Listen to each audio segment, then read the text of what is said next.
Ousmane Sonko et la manipulation des comptes publics. Une tentative grossière de réécriture de l'histoire, d'après Afrique Confidentielle. Depuis son accession au pouvoir, Ousmane Sonko n'a de cesse de chercher à discréditer l'héritage économique laissé par Macky Sall, son dernier coup de force, tenter de manipuler la présentation des comptes publics pour faire croire qu'il a hérité d'une situation financière catastrophique et marquée par des fraudes. Pourtant, une lecture attentive du rapport de la Cour des comptes, publié en février 2025, montre une toute autre réalité. Si des anomalies comptables mineures ont bien été relevées, elles sont principalement des questions de classification budgétaire, mais en aucun cas des fraudes massives comme le clame Sonko. Pire encore, la Cour des comptes, que Sonko instrumentalise aujourd'hui, avait elle-même validé les comptes de l'État sous Macky Sall sans relever de falsification. En cherchant à réécrire l'histoire, Sonko dévoile ce qu'il est réellement. Un manipulateur populiste prêt à tout pour justifier ses propres échecs. Une tentative de dissimulation derrière un écran de fumée. Lors de sa conférence de presse,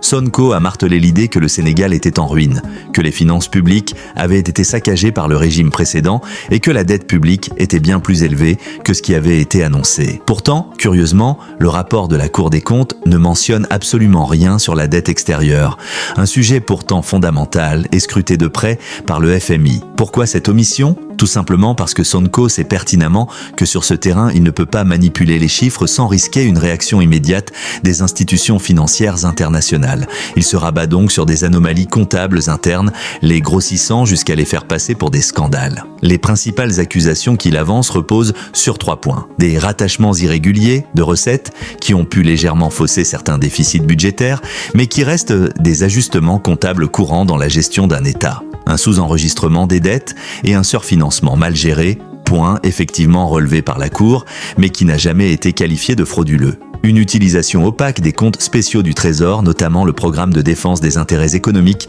et sécuritaires, PDIES, dont les dépenses manquent de transparence, mais qui relèvent avant tout d'une gestion perfectible plutôt que d'un détournement massif.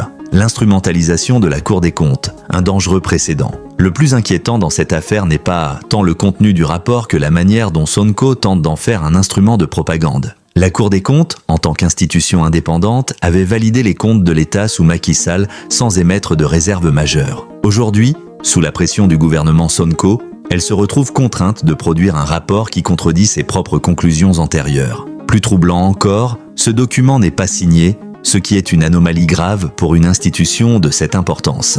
Il est plus que probable que le président de la Cour des comptes a subi des pressions considérables pour valider ce texte, alors que plusieurs membres de l'institution se sont désolidarisés. En manipulant cette institution,